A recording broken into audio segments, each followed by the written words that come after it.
welcome back to Typical City. The future is bright and very, very blue. Lots of transfer topics to get into today. 2 players potentially coming in the door at Manchester City, as well as one sort of inevitable outgoing that I'll get into shortly. Let's start with the first one, Xiao Nez, a player that I've already mentioned numerous times on this channel. I have gone into the past links for this particular player in previous videos, and an incredible prospect. 19 years of age, so still very, very young, a defensive midfielder, one that could potentially be brought into transition alongside Rodri. As someone who's so young, Rodri's still got plenty of years left at Manchester City, so it could potentially be a case of playing alongside Rodri for a period of time, because Xiao Nez has played in defensive midfield, central midfield, and even attacking midfield for Benfica this season. So that's exciting that he's got that ability to show both ends of the pitch, both the complete spectrum of a midfielder, which is really, really good. But the reason why it's interesting is because there's lots of verbalized comments about this player, talking about him in such a positive light. The first one was Bernardo Silva, which was a couple of months back. Bernardo Silva himself said, "I see him focused on the club. It's the most important thing at the moment.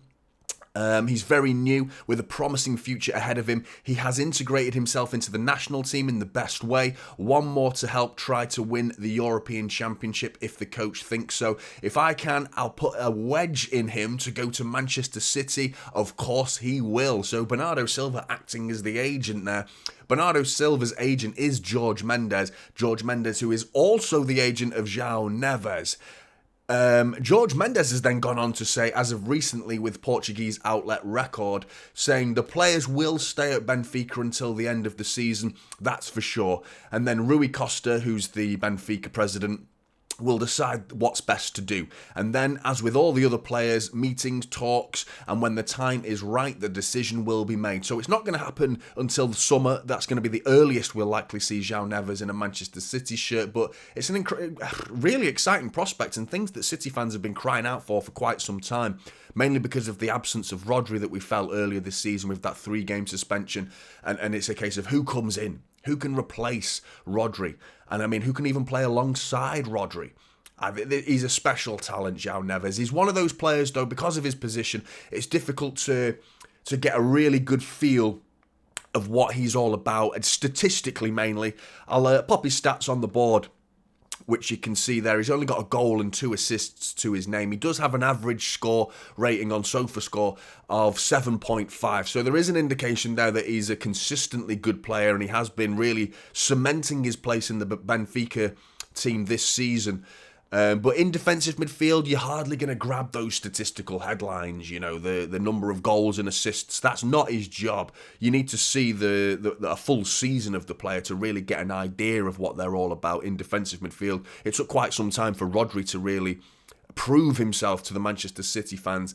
And I mean, he's done that with absolute aplomb. Rodri has done. It's been an incredible season for Rodri once again. Maybe Xiao Nez could go on to become that type of player. Now, in terms of the fees that are reported, he has got a £105 million release clause. So Benfica don't slap those release clauses on just anybody. So there's clearly a high prospect talent there that they believe they've got an asset that they don't want to let go for cheap. But Benfica have done deals with PSG, namely, I think it's Gonçalo Ramos, I think most recently. I think it was Gonçalo Ramos who most recently went to PSG for less than the release clause. They have done numerous deals, Benfica, in the past where their release clause has been quite high, but they've sold them for 10, 15 million less than that. So the release clause is their safety net. So I wouldn't be put off too much by the 105 million release clause. I like to think City, with proving that we did that with Gvardiol last summer, that regardless of release clause, we're going to get him for cheaper than that. If we can turn that player's head enough that they have to sell him regardless, and they want to get the best fee, of which the ball's then in City's court if that's the case, which is great news for City. And hopefully we could bend the arm of Benfica and get him for a lot less than 105 million, because I mean, during summer he'll have broached the 20 years old mark, and even then 105 million, that's a lot of money and it's a big gamble for a player that's so young. as well. One that I think will shine at Manchester City if we were to sign him, and I think it's exciting times to be a Manchester City fan looking forward. Now, on that same vein of thought, Savio, someone I recently spoke about in 5 potential players to replace Bernardo Silva. Savio was one of them. Now, Xiao, which is a Spanish outlet, they're reporting that Manchester City are very much interested in him. This one will be a lot simpler. A real simple deal because of the connections. He's within the City family. He's part of the CFG group. He's currently on loan at Girona, who are currently top of La Liga, and Savio has played a huge role in that with 13 goal involvements, which is pretty impressive going for a 19-year-old. He is Brazilian, and he's currently on loan from Troyes. Now, Troyes and Girona are both part of the CFG group, Manchester City family, the City family group, basically. It's known as the City Football Group, by the way, not the City Family Group. But, yeah, he's contracted to Troyes until 2027, though. But the fact that he's already embedded in the Manchester City or the City family, I think that makes it a very simple deal. There is no mention of price. So it's hard to gauge what the fee would actually be for him. But because, like I said, he's in the City family, I think this therefore makes it quite a simple deal. And an exciting one because he's an unbelievable player and I'm someone who I would definitely like to see at Manchester City. Now, into the outgoings, Calvin Phillips, that loan seems very likely to happen now with Phillips himself having agreed terms with West Ham, reportedly.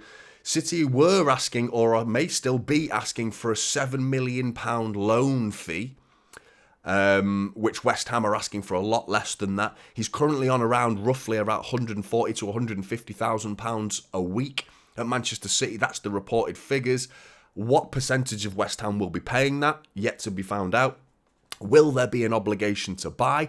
Surely. We can't be loaning him out. A player of that age, to be loaning him out, that is incredibly generous business. If it's just a loan with no obligation to buy from Manchester City, that's borderline charity. You know, that's like have a quality player for an incredibly affordable price that can really help their team, and we get a very small fee for him. You know, a temporary loan. It doesn't make sense to me, that. So surely there is an obligation to buy. I'll be surprised if there isn't. David Moyes is, of course, a big fan of Calvin Phillips. He has already tried to sign Calvin Phillips when he played for Leeds. The question for me is, though, I mean, from a Phillips point of view, will he even play? Where will he play? Because Edson Alvarez, Thomas Souček, James Ward-Prowse, they've all played in defensive midfield this season, and it's most commonly been Ward-Prowse and Edson Alvarez. Edson Alvarez has been brilliant signing for West Ham this season. Maybe that gives the freedom and license for James Ward-Prowse to push forward a little bit for West Ham. Calvin Phillips slots in, but he's got competition. So he's going from one team where the competition's too high. He can't compete with the competition at Manchester City. It's more of an achievable target to get into the starting 11 of West Ham. But it's still not going to be easy for Calvin Phillips. Still going to be a difficult task to prove himself and get in that starting 11. I mean, for his sake, I hope he does. We paid $42 million for him. You can't win them all. We do very good transfer business at Manchester City. It's an exciting transfer policies that we usually have, and these particular players that I've mentioned coming in the door at Manchester City is even more exciting. But we do make the occasional mistake. Calvin Phillips is definitely one of them. I think we need to hold our hands up and go, yeah, $42 million for Calvin Phillips with 2 Premier League starts. He hasn't even played 1,000 minutes in over 2 years at Manchester City. Quite a bit of a flop. Hopefully for his sake and England's sake, he can find his feet at West Ham, because he's got the Euros during the summer of 2024, hopefully. But in terms of Calvin Phillips, hopefully his future is a little bit brighter. In terms of Manchester City, our future is incredibly bright. If you imagine and fantasize about these players that we're being linked with, not just the quality, but the age. You know, the age of these players is incredibly exciting. So, you know, you're signing such youngsters of high caliber quality. It's going to be mouth-watering prospects. We've already been linked with Florian Wirtz as well, strongly linked with Christian Falk, a German reporter, strongly suggesting that Manchester City are the only club that can afford Florian Wirtz, with his fee being over £100 million. We've even been linked with Pedro Neto of Wolves, which hasn't got many concrete sources associated with it, but still, that's an exciting prospect. I mean, you picture the team, don't you? You picture Erling Haaland up top, Doku on the left, Savio on the right, two attacking midfielders behind them with Foden and Florian Wirtz, and then behind them, Xiao Nez and Rodri. It gets pretty exciting to be a Manchester City fan, doesn't it? All of a sudden, you think about the players that we've got. We panicked about Aguero. We panicked about Yaya leaving. We panicked about Gundogan leaving. We panicked about Kevin De Bruyne right now leaving. Those players I just listed there just makes it all sound a lot more hunky-dory, doesn't it? It makes it sound like the future is incredibly exciting to be a Manchester City fan. What do you think? How likely do you think Manchester City are going to go in for them? I can't see Manchester City signing all of these players in one transfer window, with reported fees of two players alone being equating to over £200 million. You add Savio to that, as well as a potential of Pedro Neto. There's no way we're signing all of those players in one transfer window, but Florian Wirtz has said he might stay at Bayer Leverkusen for another year, which he may be the one in 2025-26.